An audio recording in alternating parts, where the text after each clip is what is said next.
Ray is always perfect. Ray, why don't you spit a little something for us? Spit a little something. Come on, spit a little something. Don't master killer corner it, kid. Who is it? It's Fat Man Ridge. Cool bachelor like Fat Man's fridge. Use spatulas to slap that bitch. Rat tablets naturally snap damn ribs. So not back tablets. To gradually spat tablets. It's not imaginary. Stand back, kids. Fact is, I'm around stack this. Band practice. You seen that? Natural gas from these actors? I lean back like the match and relax. Like I'm on a beanbag with a packet of fags. Smoke green man. Yes, I'm patting my back. I'm cool as an ice cream van. As a matter of fact. Cassette deck, decadent, wrecking them, and then the next step on them, becking and heckling. And you would never win. So don't doubt, I'm wrecking the set. I love you pimping your own spouse to settle the debt. And no one wants to pimp their own spouse. That's the moral of Ray's story.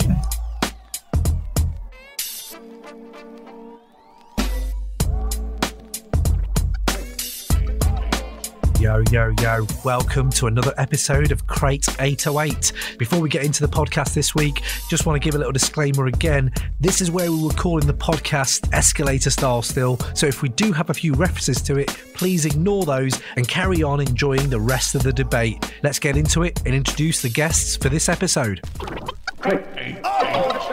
So, without further ado, with me today is our regular Raymond Ridge. How you doing, Ray? Yo, yeah, pretty good. And we have Simon Ward. How you doing, Simon? Hello, thank you for having me. All good. Big fan of the show. Thank you, mate. Nice to have you here. So, tell me now, Ray Ridge, what was the least hip-hop thing you've done in the last 24 hours? In the last 24 hours, okay, so, yesterday I was really enjoying a good coffee in a cafe with a book. And it was a very adult moment. What book was it, mate? What book was it? Book was Lost Connections by Johan Hari. So basically it's a book about the diagnosis and treatment of depression and anxiety and how the pharmaceutical industry is basically selling shit we don't need. Also known casuals and everything around me. But yeah, so it's indirectly hip hop, but really not that hip hop. It's quite hip hop though. It's quite hip hop. We've got a lot of depression and anxiety coming up in this episode, to be fair. We've got Onyx, Mobb Deep. That's the thing with it. I mean, I'm going to be causing both of you depression and anxiety when I destroy both your albums. Yeah. Especially okay, let's see. I'm looking forward to this. On today's menu, we've got Xzibit, Mobb Deep and Onyx, and they're all going to go at it, and we've all got our arguments for it if they can get into Crate 808. So reading a book with a coffee, I can see that being quite hip-hop now, though. I can see, like, Pete Rock. Well, we went to a KRS-One lecture, didn't we? That was quite hip-hop. Yeah, and there was coffee. And books. It didn't feel hip-hop at the time. Okay. All right, okay. Well, I'll give you that. Shall I tell you mine? My least hip-hop thing I've done the last 24 hours. It's very 90s, so I rewatched Con Air whilst I was doing this, which is an incredible film. Like, really, go back and watch Con Air just for Nicolas Cage's hairstyle. It's pretty good. So, watch Con Air, and I was eating some crisps whilst I was watching it, and they're the most non-hip-hop crisps. Let's see if we can guess. Ray, what would you say is the... You'll never get it. Are we talking about 90s hip-hop crisps? Or they're just least... They just release hip-hop. There might be hip-hop now, actually. Prawn Cocktail's got to be up there. Prawn Cocktail, I thought, yeah, but no, it's not. You'll never get it. I have one guess, Ray. Cheese and onion. That's quite gangster, cheese and onion. But no, it was... How is cheese and onion gangster? Because back in the day, gangsters would be like, yo, get me some cheese and onion. Don't you remember? On the corner in the village streets of Yorkshire. I'm just slanging some pies. You ain't got any cheese and onion crisps? Right. So I was rewatching Con Air, and I was eating these crisps from Marks and Sparks, right? Wild berries and Prosecco. Get out. Seriously. I can imagine Mace eating them. Wild berries and Prosecco. I don't know what made me get them, but yeah, you know what, they're very good. Very good, actually. So, yes, that was my least hip-hop thing I've done. Can you beat that, Simon? Well, I am a white 39-year-old father of two primary school teacher. Mm-hmm. So retrace my steps, and literally every action I've done up until entering here is probably more white and less hip-hop than anything that you can come up with. But I think probably the top of the pile would be, in the last few hours, I ate some homemade parsnip soup.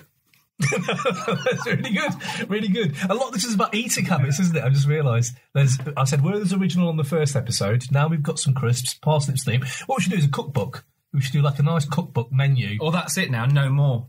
No, you can no more mention of food in this section. Or just keep mentioning food. Well, either way, let's see how it goes. From the 40s that we're drinking at the moment. Oh yeah, the 40s we've got, and all the weed in the back. Of course, yeah. Well, that's standard, isn't it, for an escalator style episode? Yeah. So, as we're going to go back into the 90s, let's get a bit of flavour going for it. Simon, it's your first time on the podcast. Yeah. Can you tell me a few of your favourite 90s things? Things that I miss about the 90s. Can I go for that angle? So I think the elephant in the room is I think everything would be better right now if we were all wearing global hypercolour T-shirts. Can we agree on that at least, please? Yeah, definitely. Oh my God, yeah. But I think that's just, I think clothing in general is something that I really miss. Like, you go from that vibrancy of, like, when I was in year 6, I went to my year 6 leavers disco wearing those Andre Agassi. You know, there were denim shorts with the luminous cycling shorts underneath. Yeah, the denim, yeah. And that sort of the colours and stuff of the 90s, I really missed that. And then it went from, like, with the Reebok pumps as well, with the bright orange thing on the front of them. And then later on in the 90s, I really miss wearing Timbs and a T-shirt. Mate. Just a Timbs and T-shirt, and that being like a uniform. And I remember before I bought my first Timbs, I had to buy a pair of Caterpillars. So I couldn't afford to get Timbs. Oh, mate, good work. I had, it went Pods. There was another one. It went Pods, Cats, and something else. There was Kickers, but they were... Kickers, maybe. That might have been I bought a pair of Kickers the other day. They're still around? Yeah. Fair play. You can still get them. You can still get them. Good work. So I think the clothes... I really miss 90s clothing, but especially global hypercolour T-shirts. I looked online about buying one of those recently. So I think I'm going to invest. So put your orders in now. If anyone wants a global hypercolour T-shirt, give me a shout out because I'm getting them. The second thing I really miss is 90s football, early 90s football. And I know this is something that's close to your heart as well. And I remember being a football fan in the early 90s, pre-1992, and a little bit after that, it still felt like you were part of a subculture. It still felt quite edgy. Going to away matches was quite dangerous. It still felt something that was quite...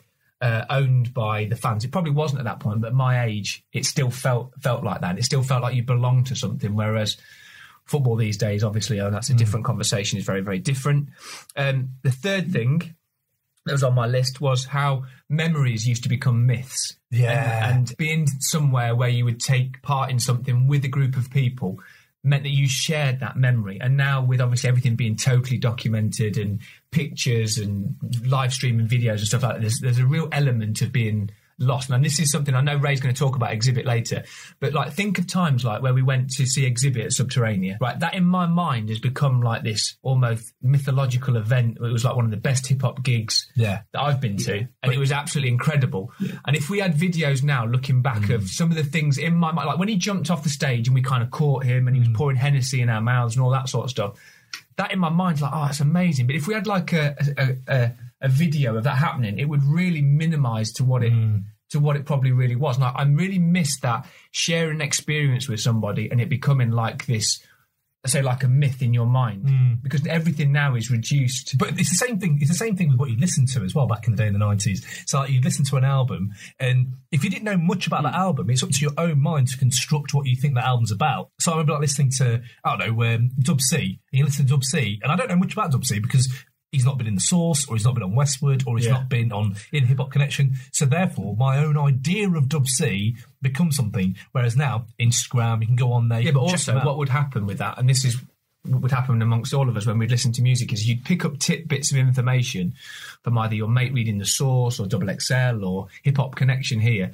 And you would, because you'd spend so much time talking about the album, you'd say, oh, what he's talking about there is that slang word means this, or did you know that person appeared on this album? So there was just a lot more conversation around it, wasn't it? And you would go deeper talking about the actual. Whereas now, if I wanted some slang or something, just go to Genius, and it's like figuring it out for me. It's like, okay, I can relay that to my mate, but my mate can get the same thing just like that anyway. Because that was on my list as well, arguing over lyrics. Yes. The conversations we used to have where we'd argue over what's he said. Yeah, like, you know, on Cuban Links when he says, "You want to battle for cash and see who's." That next line, there's that old argument where he said, "You want to battle for cash and see who's Sun Tzu." or want to battle for cash and see whose son's who. And we used to have the whole conversation. Now, Raekwon went on Twitter and said, "Oh, it's this." Yeah. And like, okay, that's cool. But I used to enjoy how you'd argue it and you'd do the rewind and listen to it. And Big Pun, you were talking about Big Pun last week, and you did that. Big Pun had that where you would have to do the rewind, and you would all sit and you'd have your ear next to the speaker, and you would sit and you'd have real proper arguments over what the lyric was or what he was trying to say with the lyric and stuff like that. And I miss that. And I know there's a whole bigger argument of everything is disposed when we don't talk about it now, but those specific things I really miss. And that links into, I know this was mentioned last week as well, so I'm going over some old ground, but you talked about CDs and sharing CDs. I really miss curated mix CDs. Shout out to James Midwinter, who was on last week.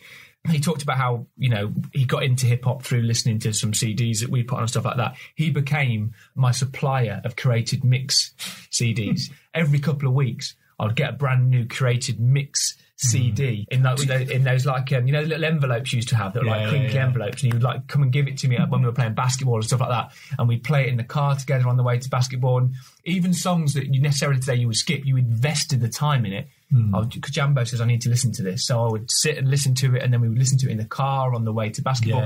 Essentially, all of these things, I just miss being around my mates loads. I think is really what all of this list is. Young and having more mates. I just want to be young again, guys. I think that's the thing, but especially with the mixed CDs, I have to say that's evolved really well. Of most things that have aged really well, the sharing and community around music is, for me, just as good, if not better in a way, because of streaming, Spotify collaborative playlists. I think that's happened more over the last couple of years, though. No, true. Because our playlist, we've got a Spotify playlist. We have. I'll post that. If you put something on that playlist, I will listen to it from beginning to end and really properly listen to it, whereas sometimes you just skip in tracks left, right and centre. But if you've said, this has got my stamp of approval going on the playlist, it needs to be listened to. And that's more and more important now as well, even, isn't it? Because like with the advent of Spotify, you've got access to basically infinite music. It's like, here, choose something. With ridiculous choice there is, like it becomes even more important now, I think, as well. To have recommendations from mates and, someone else doing the hard work for you. So it's good. Exactly. Yeah, that's true. So we've got 3 albums coming up, right? I will be vouching for Hell on Earth, the 1996 album from Mobb Deep. Simon here has got Onyx's All We Got Is Us from 1995. Correct. And Ray next has got Xzibit's Speed of Life debut album from 1996. Right, here we go. Right, so first up, At the Speed of Life, Xzibit's debut album, came out October the 15th, 1996. Ray, why do you think this should be in Crate 808? Well, I mean, state the obvious, it's the best album out of the 3. Win, you win. Yeah, that's it, it's in now. Cheers for that then. Simple. I wanted to be concise in what I said. I don't want to just ramble on about shit. It's just, No, you're right. Yeah. The thing with it is, it's carrying on the tradition of... it's not really a tradition, is it? Like, I'll tell you what is Cohen's tradition of. Really bad artwork. Really bad artwork. That's what it's Cohen's tradition of. Although you could argue, Cam. Hell on Earth. Thank you. Yeah. No, they're both absolutely fucking awful. Well, I tell you which album has got great artwork. Even that. All these 3 albums have got bad artwork. Go on, Ray. No, sorry. No. All We Got Is Us. The album artwork on that is good. They have all got smiley but angry. Invented the emoji. Invented the emoji. Carry on the tradition of it's not really a tradition. It's something that's kind of come out. It's kind of self-evident of rappers. Their best album being their first album, and it being a fucking legendary album. So like Nas, 36 Chambers, this podcast namesake. It's just endless. Doggy Style. It's just there's so many of them, and Xzibit, and we've gone with the strongest and most. It's something that we're all doing because. We're bringing this. Oh no, sorry, you're both not bringing your people's strongest albums in any way possible. So that's the first point. Is you somehow come up with some secondary. The first album wouldn't have beat them either. Back the Fuck Up was incredible. I was doing so much prep on Back the Fuck Up and had so many incredible tracks. And I was like, shit, I'm going to have some real trouble battling this shit. And not to mention, and if we compare that to Mobb Deep as well, like we have this, like I said, don't go there, Ray. Tradition isn't the word. What's the word? It's just a pattern that's self-evident of people coming out with their most legendary album first because that's when they're the most hungry, that's when they're the most real, that's when they're the most that they come out with the most fire. They put all of themselves into their first piece of work. That's what you're trying to say, yeah? Yeah, exactly. So Mobb Deep, obviously, their first album's just awful, and their second album is incredible. And the third album's the best one.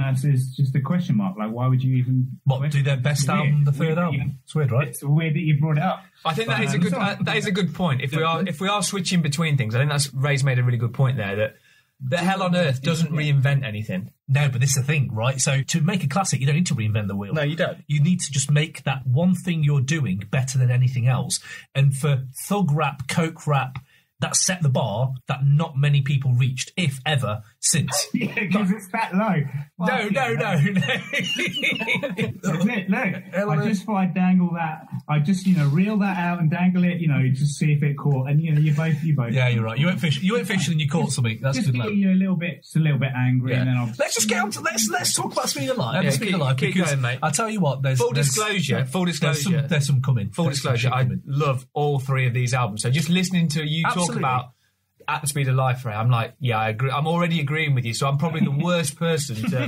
I'm not going to argue with. I'm not going to argue with anything. I'm like, yeah, Ray, yeah. This is true. Like, let's just put this out there. Ray's obviously going to do this to get into Crazy 808, but he's just a combative motherfucker. Of course he is, but Ray, I know Ray liked Hell on Earth back in the day. Back in the day, we bumped all three of these albums and were like loving it. So.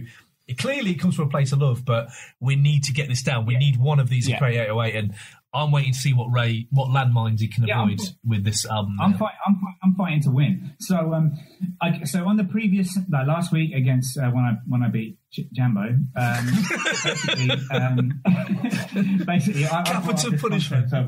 If aliens were going to come to planet Earth and you need to define to their, and they were like, "Fuck, what's hip hop?" You're like, "Oh shit, let me put together 100 tracks that will help you define what." At the Speed of Life has 5 tracks that you'd have. It absolutely smashes it out of the park. It barely has one, maybe half. Maybe just the hook of one. Mobb Deep only have shook ones. That's it. And you haven't even got the fucking album with that one. So what about Quiet Storm? I know it's not. What about Quiet Storm? And what about one of the best diss tracks of all time? Drop a gem on it. It's not on this fucking album, is it? It's not on this album, is it? Okay. So let's go on to Xzibit. Let's keep going. Let's see what you're saying about Xzibit. So Xzibit, those tracks would be Eyes May Shine, At the Speed of Life, Enemies and Friends, Carry the Weight, and of course Paparazzi, which is perfect. When we talk about Paparazzi, it perfectly skates that line of the balance between a little bit of a cheesy sample and an obvious sample, but absolutely destroys it. Yeah, you're right. Xzibit, the way it's infinitely listenable. Like, who is it that British pop group that I didn't research this bit? But Steps or some, I can't remember, some forgettable band. The fact that you're linking a Crazy 808 album to Steps is already making me think, this is good. This is you're doing my work for me. I would say that H from Steps took a lot of this inspiration from Xzibit's debut album. This is just how influential Xzibit is. He just crosses all bands. You're right. I never made the link, but now I know. So the sample is used. Well, there's one bit in Paparazzi actually. So in the chorus, like, it's a shame he's in the rap game only for the money and the fame, and then it's like someone's interjected in the middle, like, Xzibit, what size T-shirt do you wear? He's like, extra large. It's obviously a little ad lib. I don't know if it's a reference. Maybe it's an in-joke. Maybe it's I don't know if it's something, an attitude, a vibe, or something he was putting out there. Whatever, it worked. But as an MC, he's so charismatic, isn't he? No, he's so charismatic. He's clever with some of his. His lines. If I know, Ray, you've got an argument to bring and stuff like that, but if you're leaning very heavily on Paparazzi to begin with, I'm glad you didn't go with the cameos, because the only thing... I will not have Hurricane G's name mentioned in this house. Right. I don't know where to go here. I want to go Hurricane G. Fuck it, let's go to Hurricane G, because Paparazzi needs a word. But Hurricane G, right?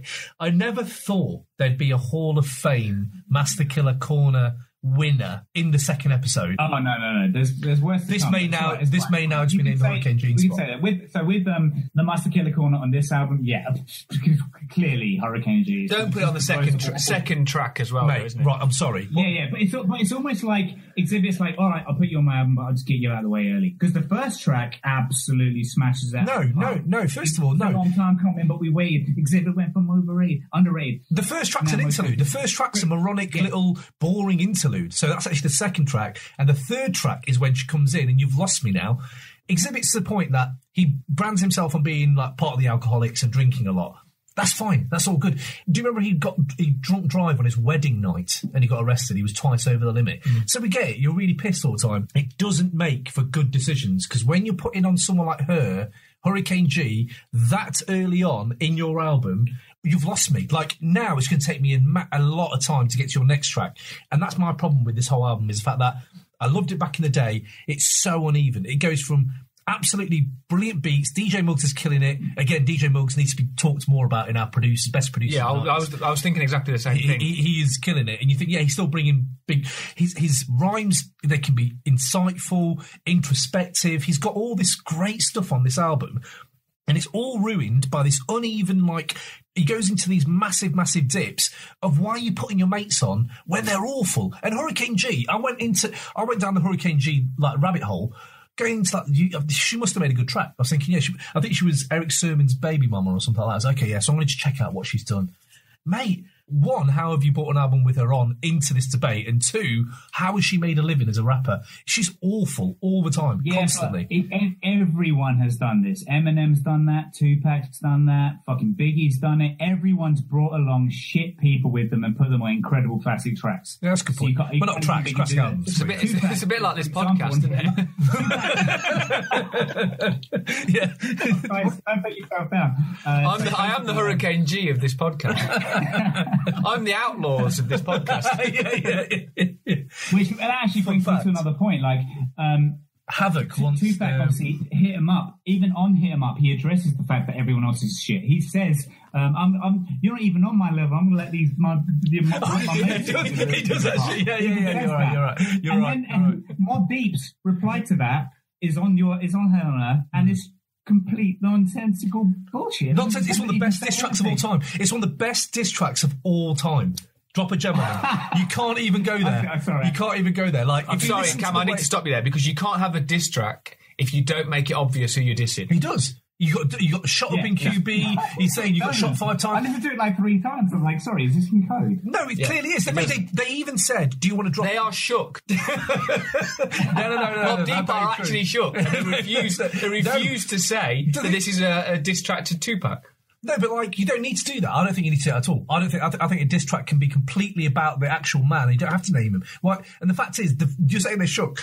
He died in September. They still drop it in November. They still dropped it in November after he died. Cam is so on the defensive already. I've already won. Whereas Tupac outright says, he starts, I know, there's conversations whether he should have done it or not, but he starts talking to him about his sickle cell and calling him by his name and stuff like that. But you're talking about subliminals and stuff like that. Jay-Z was a master of subliminals. So that's the whole point. Him and Nas had a fight in the first place.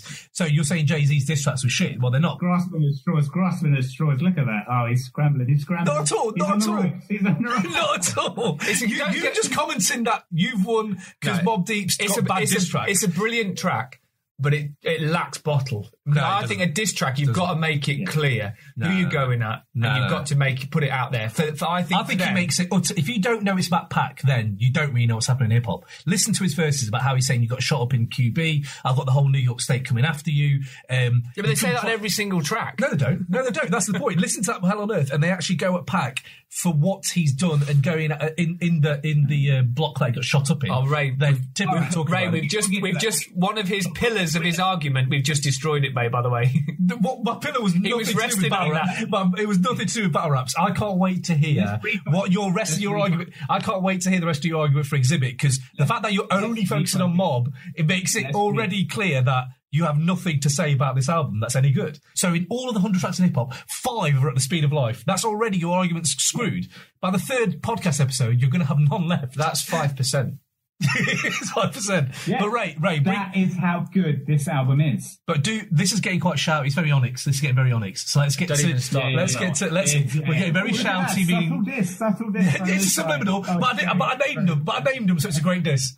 So go on, Ray. What's the rest of your argument here for At the Speed of Life? Because I genuinely would like to hear it. It's got. It basically, so like I said before, it's got those 5 tracks on it. Eyes May Shine, At the Speed of Life, Enemies and Friends Carry the Weight, Paparazzi. Right. Xzibit is a master of sticking to the subject, which obviously Prodigy failed at miserably.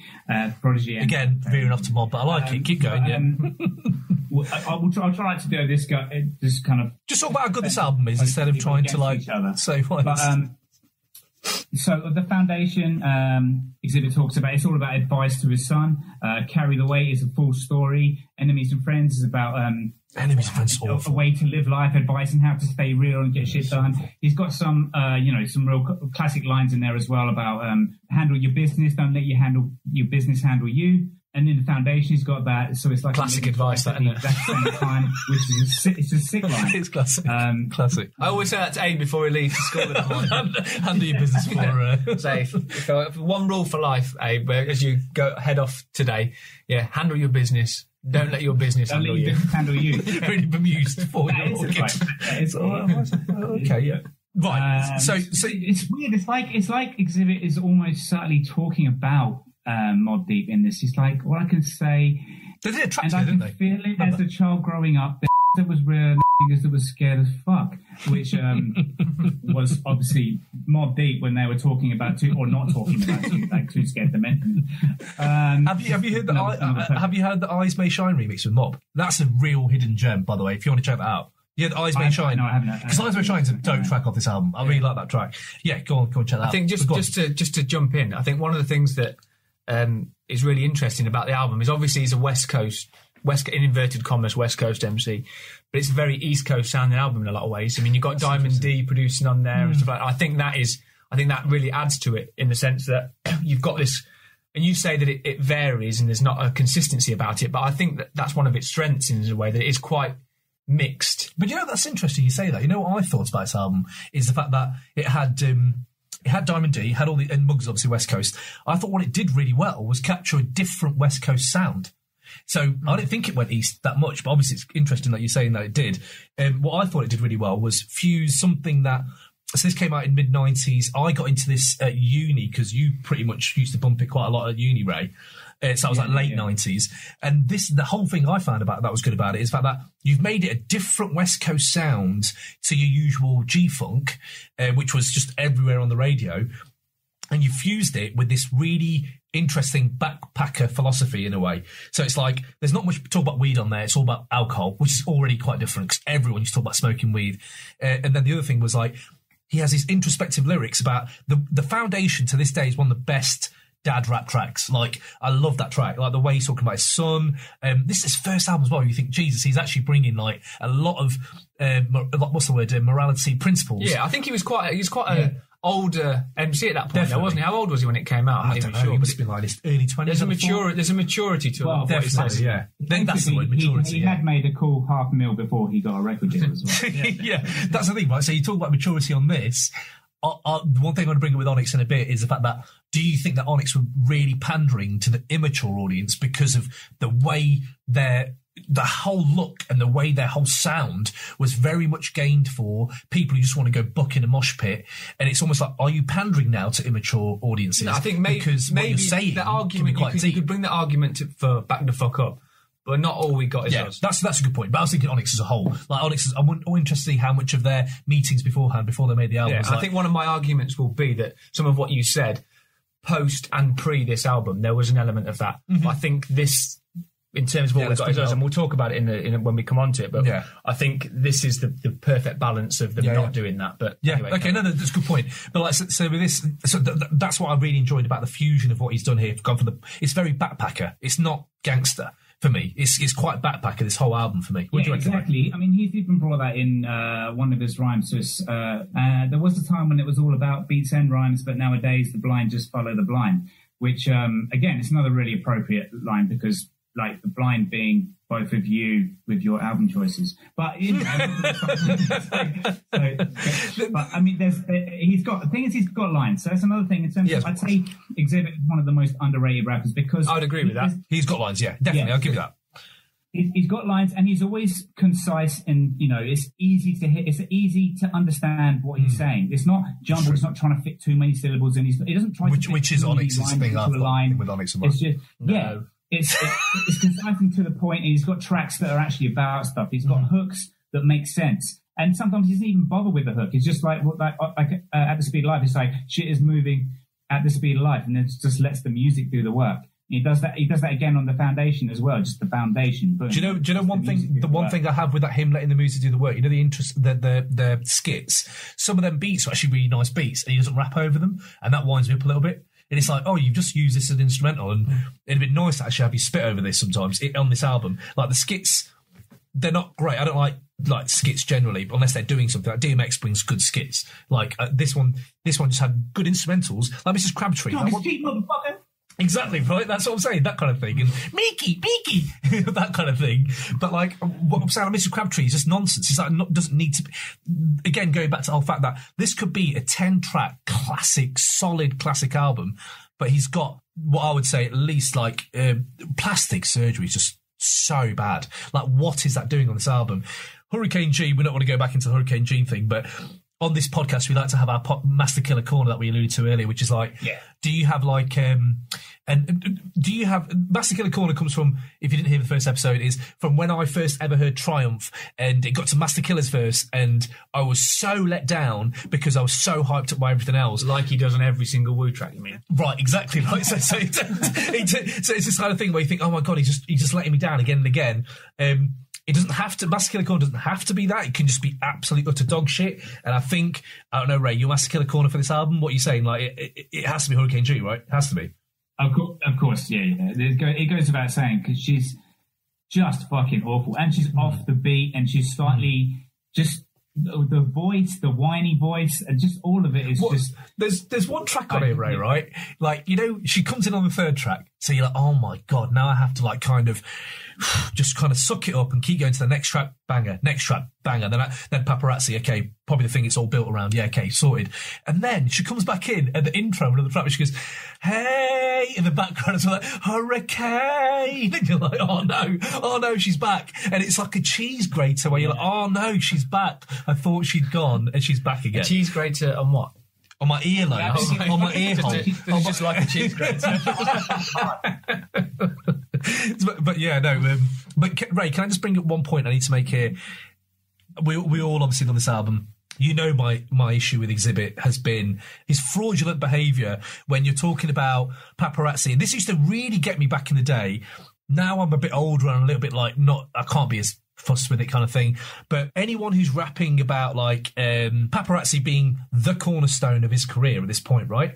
So he's talking about lights, camera, action. And it was like, I think we all felt this way at the same time. It was such an anti-selling out anthem. You would play that in like hip-hop clubs like Coco or Stratford Rex. That would come on, and it's very anti-Jay-Z, anti-Shining Suits. It was like, okay, yeah, this is what I'm about. I want some substance to my shit and not have someone pretending they're not who they are. And then his career, if you look at what Xzibit's actually done, he's done the whole lights, camera, action. You've done it all. I know Pimp My Ride was so big at that time, and then he started doing Skoda adverts. I'm not like dissing people for doing their adverts. You got to get your money. That's all good. Iggy Pop doing your car insurance. Do what you got to do, right? But even he admitted himself, I stunted my own growth as an MC, my craft. Like, he basically forsake his craft for business, for money. And that's exactly what paparazzi's not about. I suppose the counter argument to that was that he wasn't in it for that, but that became part of what happened to him. But then why, if you know that's such a statement of your career, like it's a pillar of your career, right? Why have you not gone back and revisited and thought, you know what, I'm going to do like an introspective, I'm going to do an album now that's more about, I don't know, the substance of life and not just about bullshit. And that's why I have a problem with him. I read this quote with him. He recently did some interviews on The Breakfast Club, and I've got a quote from him here. He said, in the beginning, I felt like it hurt. I loved hip-hop. I loved being there, right? When he became massively famous, he said soccer moms and people like that were coming up to me and recognise me. He's more recognised now. He's like Jamie Redknapp. He's like, oh, Jamie Redknapp was a footballer. I didn't know that. Jamie Redknapp was a footballer. Oh, he's always on telly. Jamie Redknapp's always on TV. That's exactly what Xzibit's Instagram. Brilliant. That's really funny. Yeah. Oh, you used to rap as well. I didn't know that. You just do something now that I never knew you did before. And he even says at the end of this quote, he says, Now I look back and I look at it, I feel like regardless of whether people know me for TV, music or film, I'm just glad to be recognised. And for me, that's like, that kind of shits all over your legacy of like, you could have, like, what is his legacy? What is Xzibit's legacy from this album? Like, you talk about you wanting Crate 808. I need you to have changed, not even if you don't change the game, make a statement. What's your signature sound? What's your impact and what's your legacy? Like, I'd love for you guys to break that down to me, because other than Pimp My Ride, I can't see one. That's not, I don't think any of, with all due respect, I don't think any of that's relevant. I think what is relevant is our experience of At the Speed of Life at the time. So Cy brought it up earlier when we went to see Xzibit at Subterranea, and it was ridiculous. And in hindsight, now as an adult, aware of that, how that area of London was at the time, and the crowd, I would not feel safe there. It's true. Just as a side point on that, can you remember? Sorry, Ray. I don't know if that's one of the gigs that, because I used to get up on stage, you know, when they passed the mic around. Oh, I think you did freestyle at Xzibit, didn't you? No, he didn't. No. You did it Subterranea, though. You did it Subterranea. Might be Dead Prez. Yeah. I remember you getting up. That's just the vibe, what that place was. You know, it was real. It was a real experience of hip-hop. And speaking of that, Ray, sorry to jump in, Ray. Speaking of an experience of at the climate of the time, can you remember Xzibit saying, I want to play something by one of my homies, and he played an Eminem track, and it got booed? Can you remember? No, that was an Xzibit concert. It was like, listen, this is my one of my homies. This is Eminem. I can't remember. It wasn't like my name is. Subterranea was harsh, mate. Subterranea was a harsh place to go, because you would get booed. Like, remember Cannabis? Went to see Cannabis there, and Cannabis was like so aggressive, and he was like, I got the mic, you'll shut the fuck up whilst I talk. Remember going to that, and everyone started booing Cannabis. It was like, but yeah, at that time it wasn't like it was small. It was still intimate. It was still, he's right there in front of you. You can reach out. He's sweating on you and throwing drinks on you. It was that real close, like, live experience of like the outside world doesn't know hip hop the way we know hip hop in this room. That kind of experience of hip hop. So that's what that album was. It was one of those people that filled that kind of exclusive, that memory of that time. And so I like that. So you're bringing the subjective thing to it rather than the I get that. And that's a good shout, actually. Just to bring you onto a few categories I'd like to talk about here then. Outside of the 90s, what rapper would you think would work well on this album? If any of you boys, I've got a few shouts, but I was wondering what you boys have got. Yeah, so I've got one. It was a tough one, because I think Xzibit does well, you know, stand alone. I know he's got his mates, you know, the rest of the he does actually. But I'd say about, and we're just talking about the At the Speed of Life Xzibit. It's quite a serious album. He's quite serious, and he needs to lighten up a little bit. So I'd be curious to see what him and Rick Ross would do, to be honest. Yeah. I reckon Rick Ross would bring some quite a good game on this, actually. A good shout. That would be a club banger. I think if him and they got together, they would do a club banger together. For me, what it was, Rick Ross has got his choice of beats is fucking ridiculous. See, you know, he's not a master lyricist, but he has beats. He has a good time. He enjoys life. Yeah. I would say for me, on this album, one thing that you didn't mention at the moment, and maybe you had it in your argument at some point, was like King T, mate. King T is bringing it in this. Like, he's going toe to toe for Xzibit on that Positively Negative track. First of all, that track, the beat, you know, that kind of, the intro to that beat, that could play now on a trap album. They play really nice off each other as MCs on that, don't Completely, yeah. And do you think he sounds like Biggie? Yeah. He sounds like Biggie. I was like, that sounds like a West Coast Biggie. Nasal, yeah. And the way I would say almost that he's better than Xzibit on that track. But for me, that kind of beat that they've used on that would flow. That's dated the best thing on this album has been that beat would work really well now. 21 Savage, something like that would be on that track, killing it.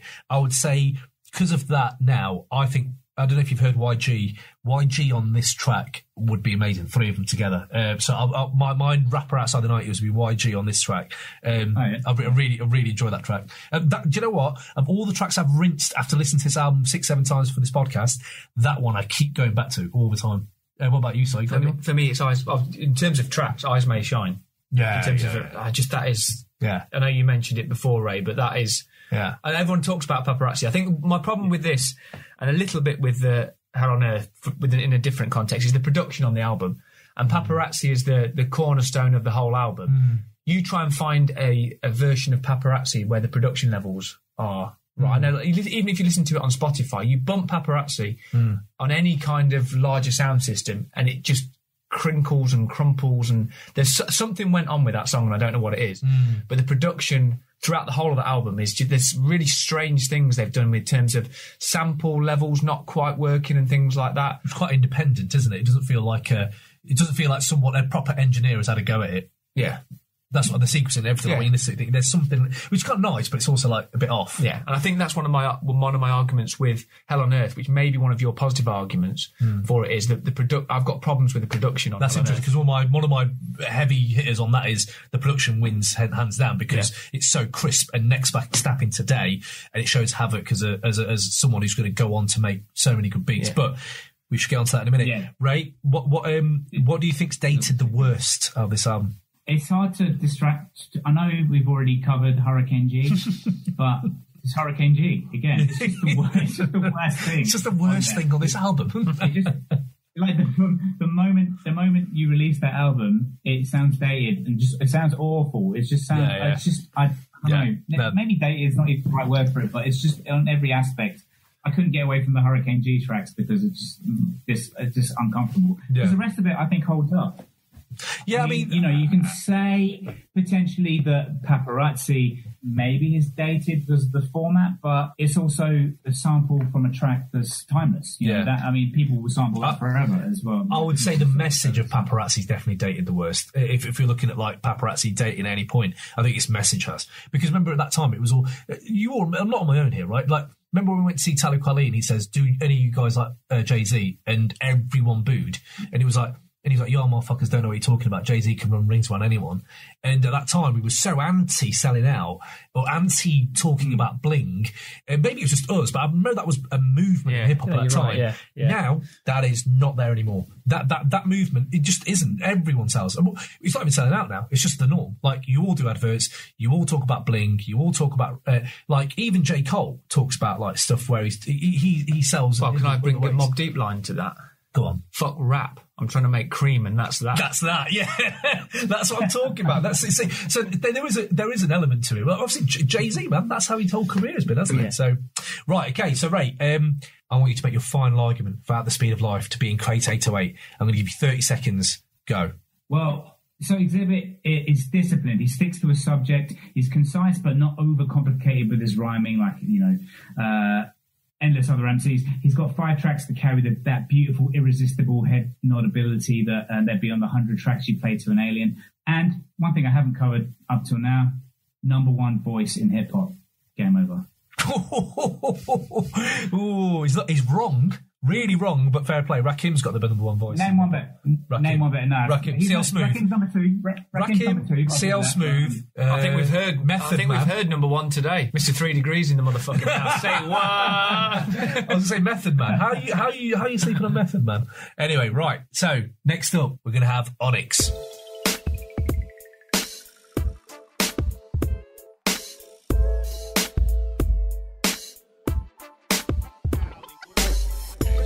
Let me just take a small chronic break here to let you know how you can get in touch with us here at Crate 808 and maybe even win a dope t-shirt with our sick podcast album artwork on it.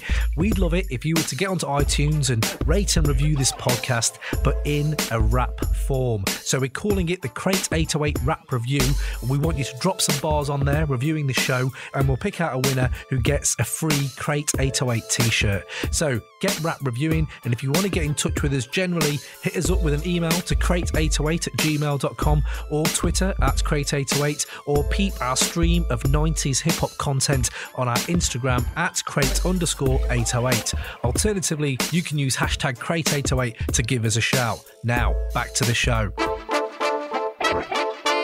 So, we're going to have a little bit of fun before we move on to Onyx. We all used to read the source. We all love a hip-hop quotable. So I'm going to drop you a hip-hop quotable from the 90s, from the source. Not going to name the rapper, but if you can name the rapper, the track, and even the album, you'll be a legend in my eyes and in the eyes of the listeners. Stop me whenever you get this rap. The beep will be lighting like incense, get men lynched doing nonsense. I'm killing infants for 10 cents because I'm a street genius with a unique penis. Got fly chicks on my dick that don't even speak English. I'm making ducks shed much tears. A book, I don't have it all upstairs, but who the fuck cares? I'm grabbing brews, taking fast swiggers. Got it. Go on. Yeah, that's Big L and it's The fact that he got Big L is fucking fair play. Round of applause for Big L. So can you surely get the track and the album as well? That'd be hard to do. The album's easy. It's the only one he died. So Big L, rest in peace. Oh shit! I can hear. I can't. Yeah. Shall I tell you? It's the Graveyard. Opening verse of the Graveyard. Lifestyles of the poor. I'm not sure bragging that you've got a unique penis is... I got a unique penis. Unique can mean a lot of things. Yeah. Does it go to the left? Oh God, that's unique. Oh, L. L. I don't know what you've done there, mate, but you might want to get it looked at. It's amazing.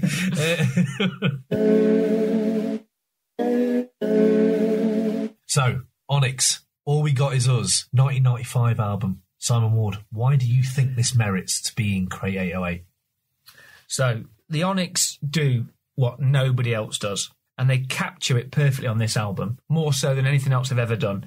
It's that pure vitriol. It's rawness. It's that angry poetry. And I think it paints such an interesting cinematic picture of the USG, as they call it. The fact that it came a year after Gravediggers, and I think it flits in some ways with that sort of horrorcore aspect of hip-hop, but I think it does it because it's the realness of it there. I mean, suicide is a reoccurring theme throughout the album. So you've got no sort of kind of fronting invulnerability about MCs like they doing a lot of with, like, you know, with the top gangster Scarface type.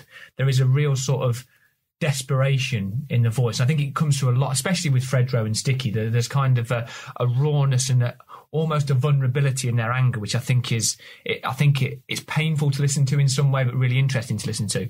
Talk about listening to it. If you think about, I know we talked about Back to Fuck Up a little bit before. This album is their lyrically superior than their previous one, and it's also lyrically superior than most of their peers, I think. I know we're talking about Xzibit at the moment about being clarity in there. I think there is still clarity in the MCing in this album, but I think there is a lyrical dexterity here that's not in any way dampened by the anger that's coming through, that I think is just absolutely amazing. Sticky, by the way, we talked about Xzibit being underrated. Sticky is one of the most underrated MCs of all time. He's in my top 5. I'd say he's up there. He's up there. He's one of the most underrated. Ray wrong. Can't wait for Ray on this one. Go on, yeah. And then production's been something else we've talked about, and I think what this album does more than the other two albums that we've been talking about, and I think a lot of albums, especially 90s hip-hop, it creates this really interesting, it's a soundscape. It's varied, but I think it's done in sort of, it's tonally consistent throughout. And I think, that's true, as it was done mainly in-house, I think you've got Aguilar on there, did some of the production, but I think it's mainly done in-house. So it's done by the group themselves. Eight Off Assassin, I think. Yeah. Or Aguilar is pretty also known. But yeah.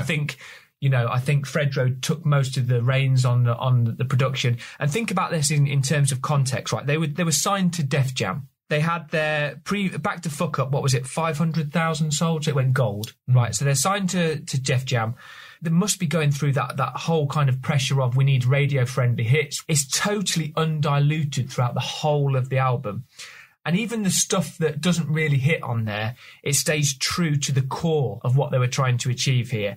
It still went gold, but you've got this album that sings to this kind of really sort of desperate, angry, real, emotive, but quite scary in some ways, and you can sense there's a certain sense of desperation in the voice. And the whole of their recording of this album, they went through this period of, yes, they'd had this incredible success with Back to Fuck Up and stuff like that, but they were still feeling very, very much at odds with the world, and feeling they didn't have a place, and there was still that anger of feeling very undervalued as people. And I think that there's almost that kind of real mental health side of things coming through on there. Incidentally, I can recommend them a good book I've read recently about that.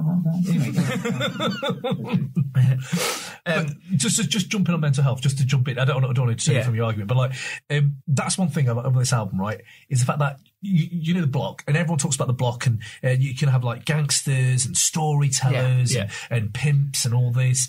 The one thing this album does better than almost any album, like Mobb Deep do it on the real down low, but Onyx do it just in your face, It's the PTSD you must go through, the mental health shit you must go through living in this state of America. Yeah. And it's almost like an American tale. This is the product of what happens when you bring slaves over.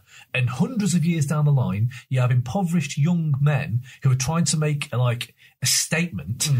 And they're talking about, I think it was Sticky or something. I think it was Sticky who said, this album is pain. That's all it was. Yeah. This album is pain. It's about this urgent problem that no one really talks about until even recently. Like mental health now is talked about a lot more. Like you have, I think it's Kid Cudi talked about his depression. You have J. Cole. Look at Kanye. Like, you know, you have all these people who have got these mental health issues. Yet in music, when you listen to it, you think, oh my God, if you actually listen to it, like, I'm going to turn back to what you said about their commercial appeal and stuff like that. Like, I personally think the cynic in me thinks that they definitely had a pop sensibility. I don't think they went in and didn't have that. But what they do so well is bring forward the fact that this is what it's like to live in our predicament right now, and we're suffering from it. Like, the only person that can kill me is myself. Isn't that what he says in one of the tracks? Yeah. And you're like, that's so, like, they're talking about, like, they don't need to be here. Like, I don't need to be here, kind of thing. Yeah, I mean, the album starts off with him debating killing himself. And from that point, the darkness that resonates through the whole of the album it's unfaltering, but it's also supplemented by the production on it is just like these rumbling, almost like storms, but it's varied as well. And I think what's interesting about it is that it's all done with this lyrical dexterity. It's interesting. Some of what they did on Back the Fuck Up is they had that energy, they had that rawness, but some of the sort of the gimmicky, almost humorous kind of overtly cartoonish anger's gone from here. And what you're left with is an album that's essentially a picture of some young men going through quite significant pain in a really dark place, but done in a sort of really interesting way, and done with kind of a really sort of real look at things. I know, you know, the whole argument about Mobb Deep acting as gangsters. They met at the High School of Art and Design. Sticky went to the high school. He went to the same place that Mobb Deep went to. So there's an element, I understand there's an element of, yes, we're putting on a cinematic performance of it. So whereas Mobb Deep went for we are now Scarface, Onyx went for this is kind of the pure dark desperation of what it's like living in the United States ghetto. Yeah. But also they were so real in the fact. Do you remember the Source Awards where Sticky shot up the Source Awards? Like, you can see, I think it's on YouTube now, actually. It is, definitely. He's at the Source Awards and he gets out a gun and just shoots it into the air during their performance, a real live gun. And you're like, that's their reality. Yeah, I mean, I was listening to the last episode and you talked about rock and roll, Mos Def. This is a punk rock album. I think that this is the closest that you're going to get, especially at that time, to people sat within the genre of hip hop creating a punk album. That's a really good shout. That's a really good way of putting it, because even the way he shouts, like, is it Two Wrongs? For me, that's the track off the album. The punk sensibility in that track is great. That's exactly what it is. Yeah. Great I mean, even think about the context of where they were, and think about the pressure they were under. As I mentioned at the beginning of when we started talking, you've had this platinum selling album, Back the Fuck Up, with the Throw Your Guns, etc., etc., and then you come to this, the pressure they must be under from Def Jam to produce something that's going to be of commercial success. For them to then produce this, I think, is just a success story in its own right. What they've essentially done is like, well, no, we're going to stick to actually what we're truly about, and what we're going to do is we're going to produce in-house. We're going to let Sticky drive everybody's lyrical content up. So you see that both of the other two MCs... He didn't write from there, right? DS has dropped off at this point. So you've got Sonsi, you've got Fredro, and you've got Sticky.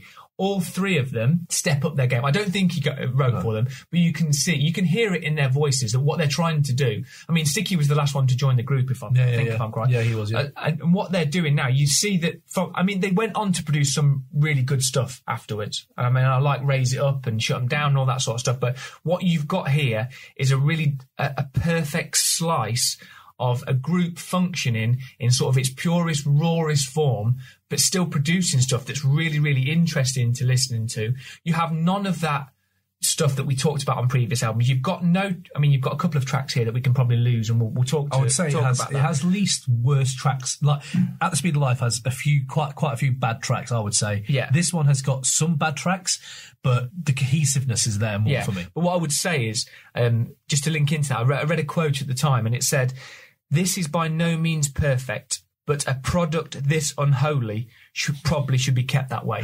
That's great. That is great. It is completely, rough around the fucking edges. That's what it is, right? Yeah. Yeah. Just from my point of view, arguing against this album, a few things on it, right? Maybe again, it's a cynic in me, the pop sensibility in it, but like, so you know, there's some of these hooks, right? Like you have a track like I Murder You, like that little skit. Hey, I need to shout out to I Murder You, actually, because I think that is written in the indicative present tense. So, like films like I Spit on Your Grave, I Murder You. It's like, I do that. It's not like I'm going to do it, or I do that. I Murder You. I Murder You. I Murder You. Yeah, that's a good shout. So, big shout out to any skits written, or anything in hip-hop written in the indicative present tense. For the English heads out there, that's great. so it has this stuff, and then it has like, remind me, what's the track, their single off of this that did really well? Shout. So going on to Shout is basically the remake of Slam. Right. Yeah. It's the same thing. The chorus is the same thing. It's like they've just put different words on Slam and I'll just change this a little bit. So where Ray's coming with this, it's really hard to talk negative about this. Yeah, go for it. No, right. That pretty much is my point. Is what you just said, which is like basically you have to look at it like, yes, they did. It's like making something on your own merit, right? Like for me, Hell on Earth succeeded completely on its own merit. They definitely do that in all their tracks. And then you have like Shout, which is, you've just basically lifted the template of what's done well on radio, and just isolate the chorus. I was just walking, listening to that track. The thing is, I love that beat. When that beat comes on, I'm like, wow, this is a catchy fucking beat. And it's, oh shit, I wonder why I find this so catchy. Oh, because it's quite poppy in a way, because the hook, if you just took the hook out and that whole shout, scream. Yeah, but the hook is taken, isn't it? It's taken from another song. You gotta scream and shout and let it all out. Right, okay. So that hook, when they've done it themselves like that, that's like New Kids on the Block. Someone like that could do that shit, right? So it's like you've put it into your own thing, which is fine, but you can't tell me they didn't go in there thinking, they are thinking, okay, we're a hardcore rap outfit, but this will definitely play on radio. And then they kind of shift. See, I'm not sure they did. I mean, every band has a radio hit, or wants there to be some kind of reaction from people. You see, I'm not so sure there was any kind of, we want this to be liked by all, because even if you think about the lyrics of that, it's still, as I said to you before, the whole album is tonally consistent. So even though there is an element there of radio commerciality, whatever you want to say, that what they're saying there and what they're doing there is still consistent with the rest of the album. If that's as commercial as they're going to get, yeah, true, then you've got to argue that they're still working within a realm of, I mean, we argued about Xzibit doing some things that were later on selling out, whatever. You cannot, there's no point in this album where you can say this is Onyx selling out. No, I'm not saying that. That's the thing. What I'm saying is they definitely have a pop sensibility to some of their like tracks, which is absolutely fine. But I think one of your first points there was that they do it all in a way which is just them. I think they are thinking about others at the same time. Like they're not just thinking about them. There are tracks on there definitely where it's just about, okay, this is what we are. We're just putting this out now. Like, do you know what it is for me as well? It's the fact that the monotony of shouting is definitely something now for me at this age. When I was a kid, probably not, but I zone out. I just zone. I skip. I start skipping tracks now. That's definitely a thing that you bring it up. So it's hard to interject earlier when you were introducing your argument for this album, because you're talking about their whole point of view of potentially them either dealing with depression, anxiety, talking about suicide, all that kind of stuff. They're like, oh shit, that kind of passed me by a little bit. Why did it pass me by? Because they're just incessantly fucking shouting. And I feel bad because I'm like, oh shit, maybe I've taken this, like, let me jump on the most obvious argument, because, you know, anyone who would listen to this podcast and then be like, oh, surprise, surprise, someone said their argument against Onyx was they just shout a lot. Yeah, it is the obvious argument, but nonetheless, it's true. It's a lot. It is draining to listen to this album. Yeah, maybe. But why would? Let me just jump in there, because if you talk about monotony, Hell on Earth, the sound that's produced throughout the whole... Don't get me wrong. monotony. That you look at Hav and P's delivery linked in with their production there. What you've got with All We Got Is Us, you've got I say, you know, it's consistent in terms of the tones of it, but but it's very varied in terms of the production. Yes, I will, the delivery of the lines is they've got a very distinct sound. I wouldn't say monotonous. Whereas something like Hell on Earth, if you listen to it from beginning to end, I would argue there's more monotony in that. Because in terms of Have and P's delivery, you haven't got the inflections and cadences that you have with. So you're talking about the actual sound, sound of it. So yes, you could argue that you maybe feel like you're shouted at, but then I suppose you could argue that with anyone who's got a distinct sound. But then people don't listen to the Smiths because they hate Morrissey's sound. You can have the signature sound, but I'm saying, have you got anything else but aggressiveness? That's what I'm saying. It's have you got anything else? Like, you can do your thing, but have you got anything else? Like, I know, and that is, and I completely come to the fact that Mobb's Prodigy's whole lifestyle has been that. But the thing with Mobb is, it's poetry. It is absolute beautiful. You can write think pieces on this shit. There are think pieces written on Mobb. There are. Clearly, they're not wrong. They just are. Like Xzibit and Onyx. Think pieces are wrong. You're wrong, and Mobb Deep is wrong. That's all wrong. Okay, maybe it's because one of them died. Maybe that's what it is. That's why they started doing think pieces. But again, it comes down to the fact where you find the gems in an album, right? So, like you said earlier, like Xzibit's very crisp, very clear, very succinct in what he's saying. And Prodigy for me isn't that, but what Prodigy is, you can go back and back and back to his verses, and they're fucking beautiful. Like, oh my god, like stuff like what's that one line on that hook that they both have is bass heads pulling on stems. Like, just that line, you've painted a picture for me of where I am right now in a completely different way to someone else would do. Like, the way I've looked at these three albums is like cave painting rap, right? This is what I'm going to call it. Because I was thinking, like, we were all very lucky to come into a time when everything was being born, right? So, like, styles, stories, every story's been told before, but how are you going to tell this story? And so it's like cave paintings. Is this going to be something that's on the painting on the wall now that people are going to look back and go, shit, that's like a way to do it that everyone's copied or is a signature of that time? And I feel like Onyx definitely do that. I think Xzibit, if he'd done more than this one album like this, then he could have said that. I don't think he has that as much. His legacy is definitely outside of music. His legacy is on screen and stuff like that. Mobb definitely. If you jump in, this Create 808 is about Create 808 is about Create 808. It's about that album getting. We're not talking about legacy. No, we are, because I feel like Create 808 is about legacy. Well, yeah, so that's our point. That provides the biggest argument because I feel it is about legacy. That's the whole point of Create 808 is the fact that I can look at something and go, oh, that's where it came from, and it's like, you know, when you visit an album when you were a kid and how you revisit it now. That's a legacy for me. So with Xzibit, I used to feel like Paparazzi is all of it. That's all of it is. It's built around one cornerstone. That's it. Going back now, I'm glad I did, because, oh shit, no, it's not at all. Like, there's other inflections of his self and that album that aren't just about Paparazzi, and that's the legacy in a way on my personal level where I'm revisiting it. That's how I feel now. But when I know you have a different point of view on Create 808, Ray, but like for me, it's like if we're talking about like that caveman painting of hip hop, but I would say that Onyx have that kind of idea of this is the pain of being a young black man in the 90s in New York, Queensbridge, right? No one else does that better. No one else does the pain which better. I think is more interesting in some ways than the Mobb Deeps. We are the Scarfaces of our time, and that for me, it's obviously because I brought Mobb to the table. Mobb is the one that made gangster rap.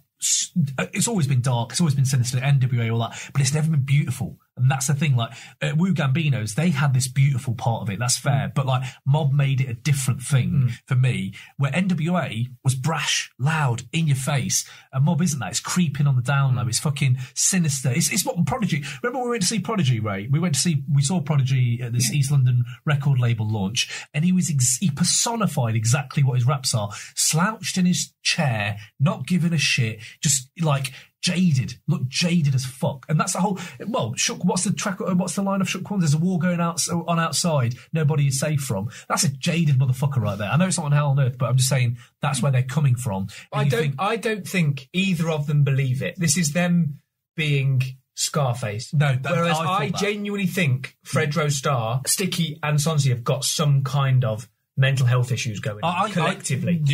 I can see that. I can see the whole fact that you put on a facade for and that's the thing, to jump on that as well, I think that the album is a shout fest. I already said that, but I reckon when they get together, it probably is a shout fest as well. When they're having a conversation like us three are right now, maybe they are constantly fucking. Well, they clearly are. Have you seen them on the Breakfast? Have you seen them on the radio station, Breakfast Club? Yeah. Have you seen them go at Charlemagne? Yeah. That whole thing. They're shouting. I think that comes back to I've got one absolute airtight, watertight argument for anything that you want to bring to the table. Anything that you say, I've got a response to it. Let's go. Yo, fuck that, man. We the motherfucking Onyx.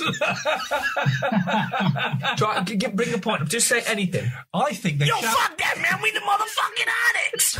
Yeah, but the production. Yo, fuck that, man. We the motherfucking Onyx. He's right. He's won. He's right. Yeah, that's it. Actually, not my words, Lynn, but Bones Malone of Vibe, right? Yeah, Bones Malone of Vibe said. I read this bit, yeah. Go on. Now, after a 2-year hiatus, they're back with All We Got Is Us, and the shit is hardcore. Fair play to Bones Malone. But that's true, man. Fuck them, man. We the motherfucking Onyx. We need that as a little soundbite, sort of button just to press that most of it. That's it.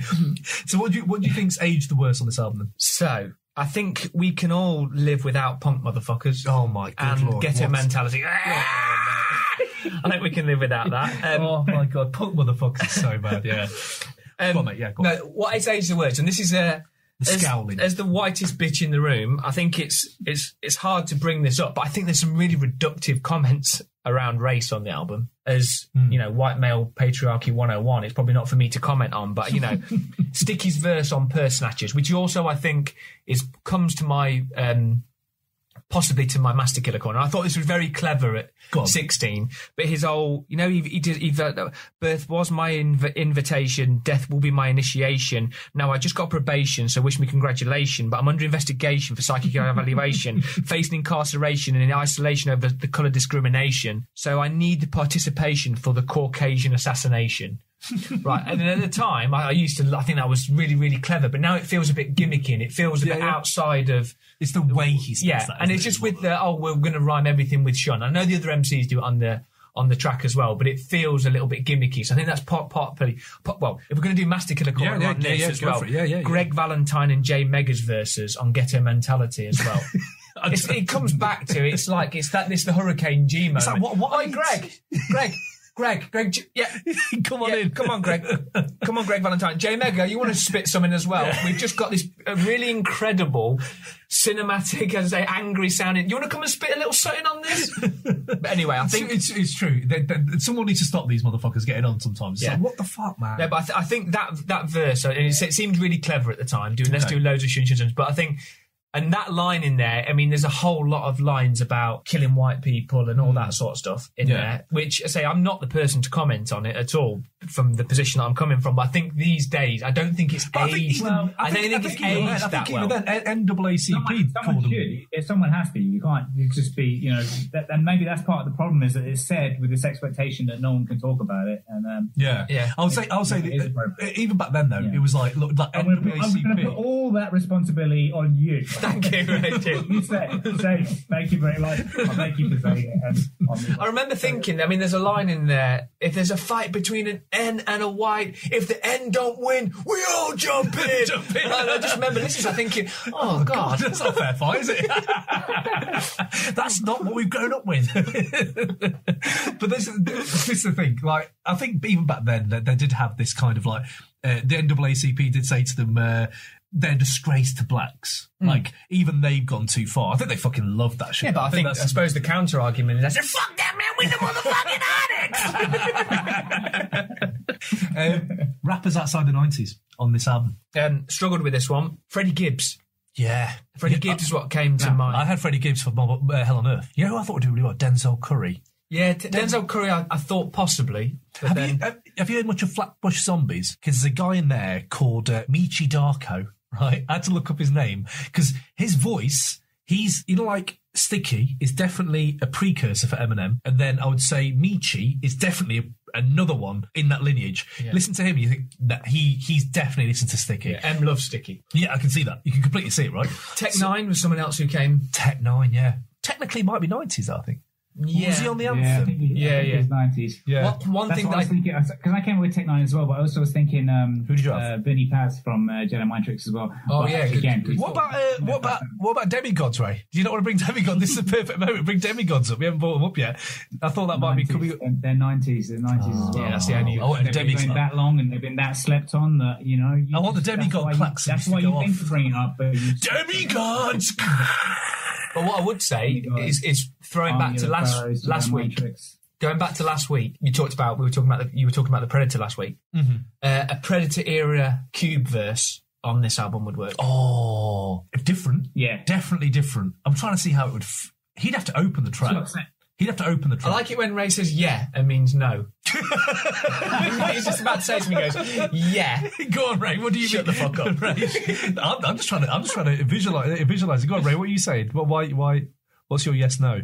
No, I don't know. I don't think I wouldn't want it. The obvious one, if we're just opening the borders to the 90s, then it's going to be DMX. You want to hear DMX? Yeah. DMX was on my list, but then he later collaborated with him, didn't he? They kind of... Yeah, so they did something, didn't they? Yeah. They listened. Good shout. Right, so... In the future. So, Simon, you've got 30 seconds to make your final argument for Onyx, starting now. So after Back the Fuck Up, platinum selling album, they refused to compromise on anything, and they produced this. This is Godfather 2. To the Godfather. Superior in every way, doing something no other group did or does now. Perfect mix of anger and lyrical dexterity, set to varied but tonally consistent in-house production. It's the closest thing to hip-hop punk music. It's brave, it's bold, it's frightening. It paints an interesting picture of a world that's cinematic but real. It's hip-hop as it should be. It's desperate poetry. All with that head nod ability. And fuck that, man, we the motherfucking Onyx! There we go, the Onyx. Good argument. Like it. Let's go. Right, so before we move on to Hell on Earth, I know you're chomping at the bit, but one of the things I really loved about the 90s was when we would have these rumours and myths that you were talking about earlier. Yeah. And I feel like today's world, we have the capability of finding more of these out just because we can dig into the internet, right? So I found some amazing hip-hop rumours threads, that stuff that went down, but did it really? No one knows. So I'm gonna go through this thread. I'm gonna keep scrolling and turning page by page, and you guys have got to tell me to stop, and I'm gonna stop at a rumour, and it's called the Rumour Roulette. And we're just going to find out a little bit of something that we maybe didn't know or maybe did know. You're calling the first one, Ray. Tell him when to stop. Okay? Boom. Old Dirty Bastard and LL Cool J were supposed to work together. Then, when they were in the studio, ODB pissed on one of L's platinum plaques, and surprise, surprise, LL threw him out the studio. That I could see happening. Surely the platinum plaque's on the wall there. Maybe, though, trajectory-wise. Stand on a couch, maybe. Up a bit, yeah. Up and at it. To be fair, ODB, I can see that. I can see that would happen with ODB. Did you hear about the ODB Mariah Carey Fantasy remix? No. He did that. That's essentially what he did. It's fucking brilliant. So he got paid something like $500K to do this guest first, turned up at 3 a.m, high pissed, and was there, and then just kept going, leaving the studio, coming back, leaving, coming back. And the Sony executive, what the fuck are we doing? He doesn't remember rapping it. He doesn't remember rapping the fantasy remix. What is the rap on that? No idea. Find it. I can't. Do you want to do another Rumour Roulette? Should we do another one? Ray, you want to tell me to stop when? Do it, yeah. Tell me when, Ray. Stop. Boom. What would you want me to say? Boom. Yeah, no, boom's fine. It sounds actually quite pertinent. Naz's secret nickname from Prodigy for Mobb Deep was Ratface. Honestly, I want to share this thread, but I'm not going to because I want to keep dropping these little gems. So, next up, Ratface's album with Havoc.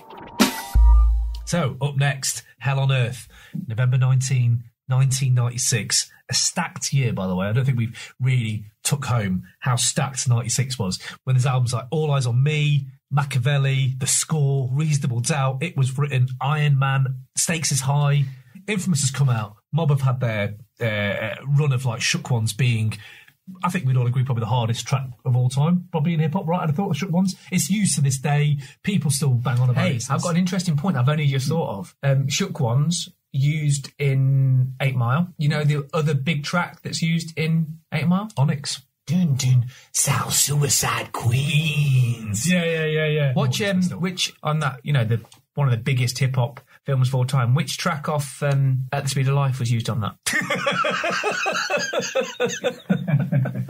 Oh yeah, I don't know actually. The only thing we have like Rocky as hip hop heads, don't know, Xzibit wasn't even there, was he? Oh no, he's in it. He's actually in it. 8 Mile is the one thing that links this whole. He's in it. He's like, oh, you want to use my tracks? No. Yeah, look, yes, he's the male lunch truck rapper. Imagine Ray's claiming that Xzibit's role in it was to say, do you want to use one of my? No, sorry, it's too good for that. Good lads. So 1996, we're saying stacked. Mobb Deep come out. Hell on Earth. It's an album. My argument for it being created away is threefold. First of all, Prodigy's rhyming, if you actually look back to how he talks about the state of mind that you can be in that position, it very much verges on what we were talking about with Onyx, which is like, you can quite easily just go, oh, they're just talking about like shooting and killing and that, whatever. But they actually have quite a few insecurities in what they talk about if they're going to live another day, about what it's like to walk them streets. It's almost like it is like poetry to me. It's stark, rich, and you keep going back, you keep getting rewarded for the fact that even though it's decades later, I'm still finding out about Queensbridge, and they're so insulated into Queens that you can't help but think this is what it must be like. I've never been there, but it must be like this there. So they take me away from where I am, like Nas would do. And these were the tracks we were talking about. So Ray, when you're talking about like, oh, I'm not trying to put it as a legacy thing. I think this does both things. I think this album it has a legacy, it has a statement, it has a signature sound. The Havoc sound is a thing. There's a reason he's selling it now. Like, he's selling his sound as beats, drum loops. You can buy them for like $25. Again, which I think is problematic. I think the problem with this album is that once you hear the compressed hi-hats and you hear the tom-toms, that yeah, you can't unhear it. Throughout the whole album, there's this kind of almost repetition of it, which works in a certain sense, but I think there's not enough variability in terms of the production. And when you combine that with the fact that both Hav and P have got a very similar sound, what I think it does is it brings, I know we joked about it, but there's a degree of monotony to it that I think doesn't stand up when you compare it against something like All We Got Is Us. Right, so that's the difference. So I see the monotony in All We've Got Is Us. You're saying like the production's quite varied. I don't think the production's varied at all. This is just, again, it's subjective, of course, but like, it all kind of sounds the same to me. Exactly what Hell on Earth is. Hell on Earth, it does all sound the same. It'd be silly to say it doesn't. Of course it does. And you say that the production doesn't work well for you. I think it's the best produced album we've bought today. It's clearly done so that it still bangs in any system you play. And I don't have a problem with that. I think there's certain techniques or certain signatures, but I think once you hear it, it's very difficult to unhear it. But is that a bad thing? I don't know. I don't know. I just think sometimes when you're listening to it from beginning of album to end of album, you can talk about consistency, but when does consistency become monotony? When is there not enough variability? I would say I agree the fact that that is a point for some people. Maybe that's fair enough. But as an artist, when they grew from, like, it's a very Q-Tip sound, infamous. Clearly they've been discovered by Q-Tip, and Q-Tip's given the heads up on how to make music, and they've got a lot of different producers on there. So it's a Q-Tip-ish New York sound. This, when they brought this out, no one else does this. No one else has got. So this is the thing. They've grown as artists from an awful debut album to a second album which blew up because they've basically made one of the best tracks of all time. Two, probably, Survival of the Fittest. So you'd be like, yes, you have that, and now what are you going to do? Are you going to keep doing the same? Are you going to do something different? What are you going to do with your work? And at least with this, they didn't do what Xzibit did, which was like, I'm going to go to Dre. Dre's going to make me loads of good tracks and loads of fillers on the rest of the albums. What they did was, no, we're going to take it in-house. This is what we are about. This is what Havoc sound is. Then Havoc then goes on to produce for other people, and it's now a sound. This is Mobb Deep sound. This is...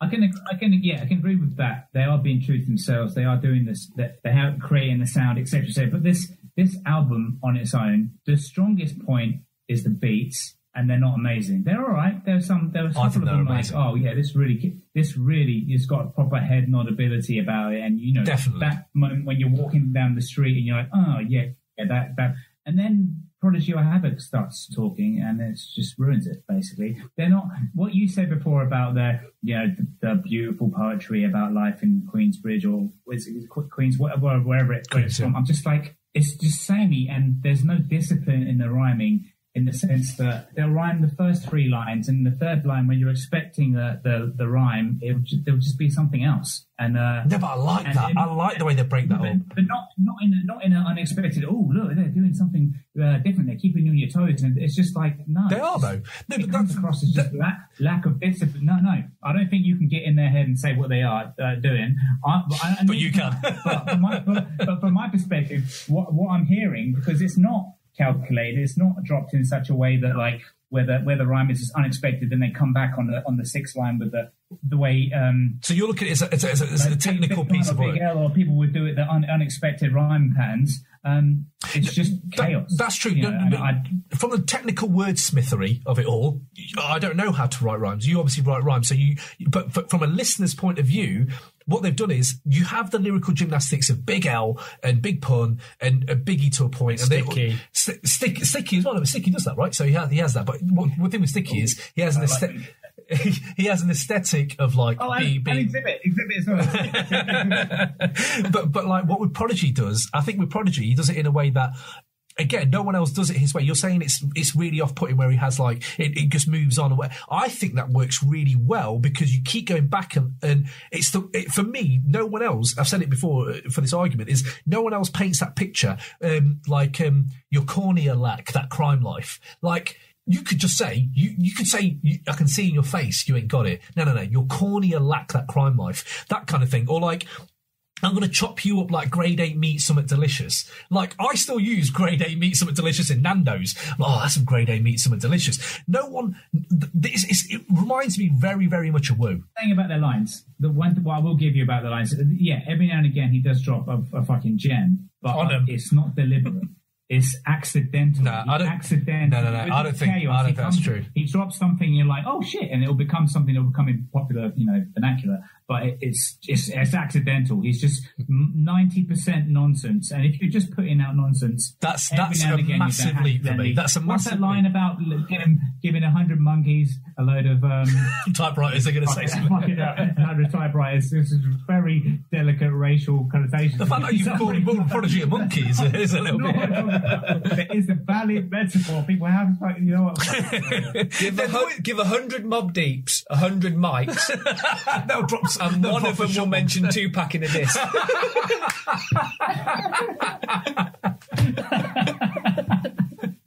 That's very good. If you're talking about Mobb, though, if you are talking about Mobb, like in the 90s as well, they're the best rap duo of the 90s. I can't think of any other rap duos of the 90s. Go on. There's infinite rap duos that piss all over Mobb. Infinite? No, come on. Just a ridiculous. Name some names. You know what? There's a whole selection of them but I didn't even put Das Effects. Oh, you read my mind. Ray, you read my mind. That's top of my list, Das Effects. Fucking hell. Das Effects. Seriously, guys who literally do one thing good. They do one biggity piss all over. Mate, you know that whole genre of hip hop is shitted on. Can I speak to you about Das Effects for a second? Right. Go on. You were talking about the Predator last week. My brother Steve had a Predator album poster on his wall when I was growing up, and he played me the Predator, and we were talking about Das Effects, but he also played it to my dad. So we were listening to it, and he was like, Steve was talking about it. He was like, "Oh, this is Das FX," and my dad thought Das FX was short for Darren FX. It's like, but whose album's this then? It's like, is it Darren FX's or Ice Cube? It's like, no. Steve was like, no, it's Das FX. They're a different group. Well, what they're doing on his? Why are they? It's like they're featuring on like the concept of featuring on someone else's album. But the thought of them being Darren FX is very good. Look at that. But I've got a personal hip hop duo. Darren FX are one of is that what you think? It's one of my personal loves because Straight Up Suicide was one of my first albums that I bought. But you know that shit is corny now. Like when you look back, that's such a what's the word? It's shit. It was shitted on in the 90s. People would rip you for doing diggity stuff all the time. So it's like it's of its time, but I just don't really listen to Daz Effects too much nowadays, I'll be honest. Ray, you got any others? You said there's an infinite amount, so I'm waiting to hear the reams and reams of duos that you've got. All right, Gangstar, Blackstar, Eric B and Rakim, Mobb Deep, Outkast, EPMD, all of them piss all over. Did you say Outkast? From a great height. Yeah. Did you say Outkast? Yeah, I would say Outkast are probably up there as the ones. EPMD were heavy. Two slightly more underground ones. Gangstar is slightly more underground ones. Blase. Cellar Dwellers. Cellar Dwellers, yeah, no, it's fair. Blase is a good shot. No, Gangstar, the reason I didn't put Gangstar in there, because obviously they don't both rap, but yeah, I suppose Gangstar's number one. Yeah, I guess it's a duo, but yeah, you're right. If they're not both rapping, then it's a bit different, I suppose. So the second part of my argument is that if we're talking about age, how everything's aged, this has aged so much better than the other argument, than the other albums that we brought to the table. First of all, I think with Onyx especially, just people don't, nowadays that just doesn't fly. No one listens to that anymore, and it's just of its time, which again is a good thing, a bad thing, whatever. But Mobb clearly have got Hell on Earth has aged to a point where it still banks. You can put this on now, and people do put it on like radio stations where you listen to Hot 97. They'll still play Mobb, and maybe it's because New York and all that shit. Maybe it is, but like, you the fuck this is the Hot 97. Sorry, carry on. It's like. But it is a radio station that people listen to. That's like saying, oh, my mum still listens to this album all day, every day. Like, yes, so it's not a relevant point. But Xzibit, At the Speed of Light, could only be listened to by me since its release. It still stands up there. The fact that other people don't listen to it is irrelevant because other people are fucking idiots. I don't care what people external to this, what they really do. I'm standing by my opinion. I'm just buying it on my own. Oh my God. I think it is what it is. Guys, you're not going to believe this. Just Googled it. People who aren't idiots listening to albums, heavy rotation, all we got is us Onyx. I cannot believe that. Fucking hell. It's number one. That is crazy. So, again, we all have different criteria to create 808. So you've all made good arguments. I'm putting in this point that my point is, if I'm putting something in a Crate 808 that's going to last, it needs to have signifiers that are timeless. So the timeless signifiers for me are these things. There's always going to be crime. There's always going to be drug dealers. And there's the point that, okay, this is telling me something about that life that no one else has done in that way. And the sound is which I think the legacy, which I think is shooting yourself in the foot, because what you're doing is saying it's that there is other people who do that. There is other artists of that time and still continually who do that. 21 Savage. What people don't do or haven't done as well is what Onyx did at that time, and it brought that. This is what I brought to your argument, which is true. I get that, and that's what is a good argument for Crate 808 is the fact that you're right. No one else talks about the mental health issues of that's my big strong point from Onyx is that, like the shouty rap and that you're just always angry and nothing else. You can put that shit to the wayside in a way because you can say, oh, at least that they brought you into the mindset of someone who's mentally ill in the ghetto, right? So I get that. I would say that Prodigy has done that as well in this album, but so much more subtly in the fact that you have to dig for it. It's not there. It's not on the fucking surface. So for me, when it comes to like the legacy building of something that's going to go into Crate 808 or something that's going to bang forever, this is going to bang forever. I probably won't go back to listen to Xzibit again after this, except for the positive and negative. You definitely will. And the production on these albums all has their own kind of point of view, but the production on this for me, again, Havoc's made a sound. It travels, it transcends into a place where it's like other people now want this sound. Other people didn't want Xzibit sound. Other people didn't want Onyx's sound. Master Killer moment on this album. So a master killer moment on this album is all of the rhymes. Prodigy's rhyming.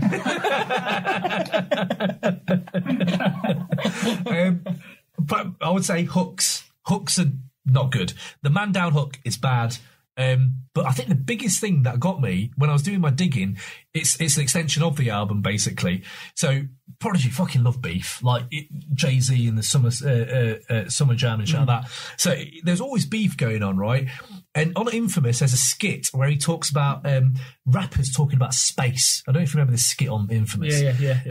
And I was like, what's that mean? Like, what does that mean? Like, you're motherfuckers rapping about space, we rap about real shit. And apparently it's about Keith Murray. And apparently Keith Murray was rapping about space and stars and shit. And it sounds like Cannabis has just ruined this argument.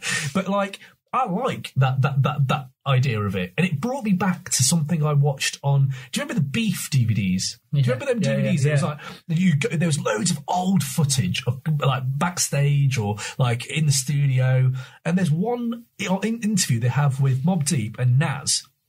They're about 19, 20, both of them. They're all sitting there, and they start talking about people rapping about like shit that's not real, and they're like, fucking fuck that backpack hip hop, fuck them backpackers. Nas and Prodigy had saying this, and I was like, I am a backpacker, like, and I love your music, and that always.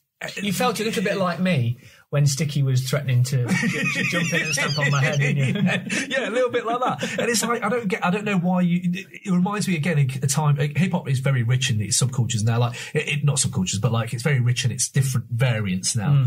Back then it was so segregated into like, if you were like Raucous Head or Woo, you were quite different to like the coke rappers, right? I would say. So it's like you have this kind of time when people actually fought each other in the realm of hip hop. Yeah. And that was my Master Killer moment, thinking, that's fucking shit. You've let me down there, lads. Like, you used to shit on people who loved music and they loved your music. So, again, very unique. Not a lot of people probably seen that footage, but it reminded me when they're dissing Keith Murray, because he did Rapanoid disses him on Hell on Earth as well. He disses him again about rapping about space, and you're like, I don't know why that's such a bad thing. He doesn't call him out though, does he?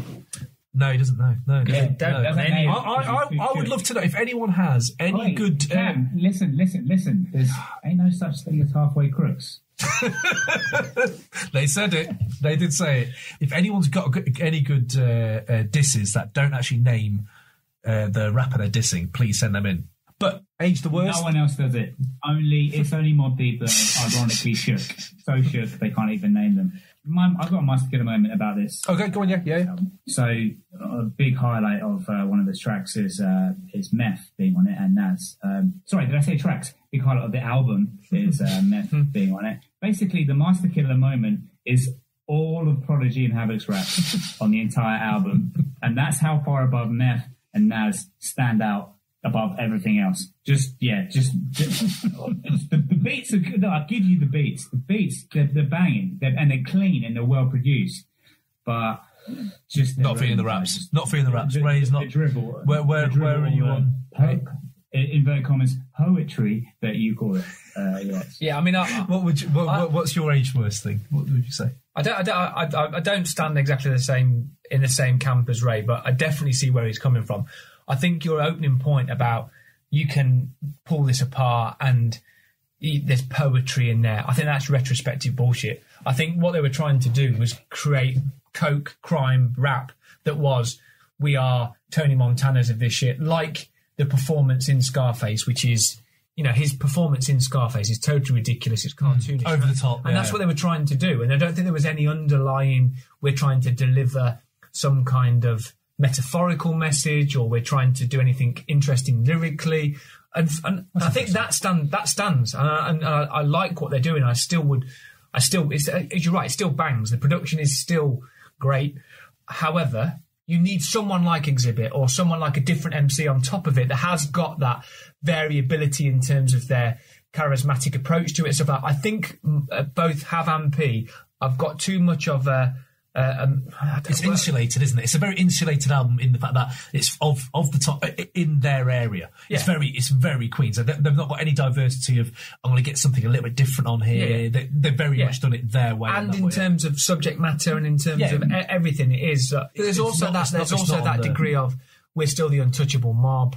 Yeah. And all of that. And like, you know, we are these kind of superhero crime boss type things where actually we know you're not. We know, and now even more so, we know you're not. And I don't think that's aged well. I don't think it's aged well. Where in hip hop, more, I would say so over the last 5 to 10 years, is a degree of self. Do you think that's coming from a place? Do you think that's coming from a place we can look at and say you're not? Like, I feel like being real is something for these guys. I feel they are. I feel they clearly are. Like, they did run drugs. They had that, but.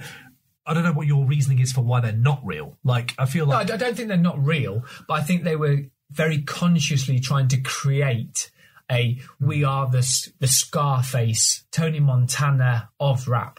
Okay, and in itself, you can argue about whether Scarface itself... I mean, its influence... It had such a massive influence on and everybody, and especially in hip hop. Yeah, for sure. Especially in Ray with the shirts that go out and stuff like that. Yeah. And it was, it's amazing in what it was. But even that in itself, you look retrospectively on Scarface, and it's cartoonish and it's enjoyable in a way that possibly is seen as viewers different. Yeah, potentially, but they were consciously, I think they were trying to create we are the hip hop version of that. So we're trying to what Scarface did on audiences.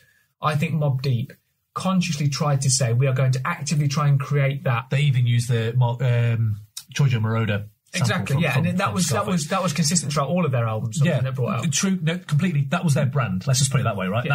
That was their ID. This is our MO. This is what we do, and this is going to be. I see no downside to either. That's the thing. I see no downside to it all. Like, I find like if you are going to make an identity for yourself, at least like they do it well. Like again, mine's very heavily based on the fact that it's the lyrics and the atmosphere and the film score and you're taking me somewhere, but that's what makes an album good for me. Like that's what makes me live it. Like I'm not from there. So when you're doing it and saying it like no one else has said it, so it's the individuality of it. Yeah. It is the thing that kills it for me. So when you were saying there about like having other rappers on there, like to bring out different things, it's very hard for me to pick a non-90s rapper because what you just said is true. Like it's quite an insulated album. You need to be in the mob to get on there, but unless you're on Loud Records with Nas and Meth. So I was having to think about this, and you said Gibbs earlier. I was thinking Freddie Gibbs would work well on this because again, it's the coke rap and he loves that shit. But if we're talking about people who've branded themselves in coke rap and nothing else and only do that, say after 3. Pusha T. I was going to say 1, 2, 3. Pusha T. Pusha T is the guy where, again, he's massive right now. Well, he has been massive for like 10 clips, obviously, dropping the shit they've been dropping for like 20 years now, right? Well, something that's not been mentioned on this album, it's probably the best tune on the album, the one that I enjoy the most, is the reference to the G.O.D. It's the Godfather tune. Yeah. G.O.D. Godfather Part 3. The thing that is about it is that it's referenced, and what basically excludes Hell on Earth from Create 808 for me is that they've sampled and referenced the worst Godfather movie. Why? That's true. That's a good point. What I'm saying is, the best tune on Hell on Earth is reference to the worst movie. It's like, well, that's what you're hanging your hat on. No, it's true. To be fair, but they do talk about lime Bacardi, which is an underrated drink. So lime Bacardi, lime Bacardi, which is an underrated drink. So I'm going to give them that. They're kind of winning away. Right, so no preparation time like you did with me. You've got 30 seconds starting now. I would say this should be in Crate 808 because it is a signifier of a genre of hip-hop that's better than the other two. I would say crime rap has never sounded this good, and it should go in because it bangs to this day, and you can fucking write think pieces on this shit, analyse them lyrics, and take something away going back over and over again. And also, what other fucking album takes you to the Queens like this, unless it's Illmatic? This is the shit right here. So yeah, boom, get it in Crate 808. Right, so we're coming to a close, guys. Now we've got to figure out which one of these three behemoths get us into Crate 808. Great arguments, guys. I did enjoy those. Xzibit, it can't get in just because of Hurricane G. Like, it gets into a Hall of Fame, but not the Crate 808. But it's not this one. That's ironic because Hurricane G on her own is better than fucking Prodigy and Havoc. That's not ironic. That's just false. So, sorry, Xzibit is disqualified. And it's between Onyx being shouty, angry men versus Mobb's fucking cool, slick poetry. I think I'll go Mobb. I think Mobb are going in. Hell on Earth in Crate 808. Locked in. Right. So does that mean all of my CD copies, vinyls of that of Onyx, we just have to burn them now? Yeah, you have to get rid of them. You can never talk about Onyx again. You can never talk about Xzibit again. That's it. It's all done. That's it. Big shout out to Hurricane G. Sorry for... Sorry if we upset you.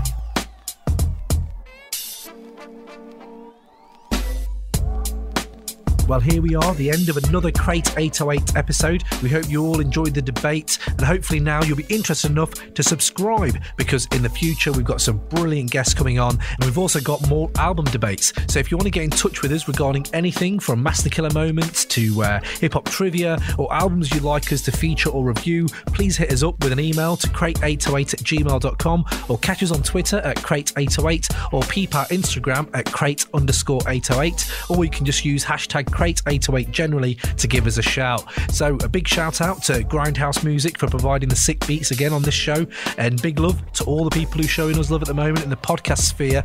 That's Notorious POD, Shotgun the Orcs, Killer Keller doing his thing, Swatches and Boomboxes. You know who you all are. We appreciate all the love. So until next time, peace out.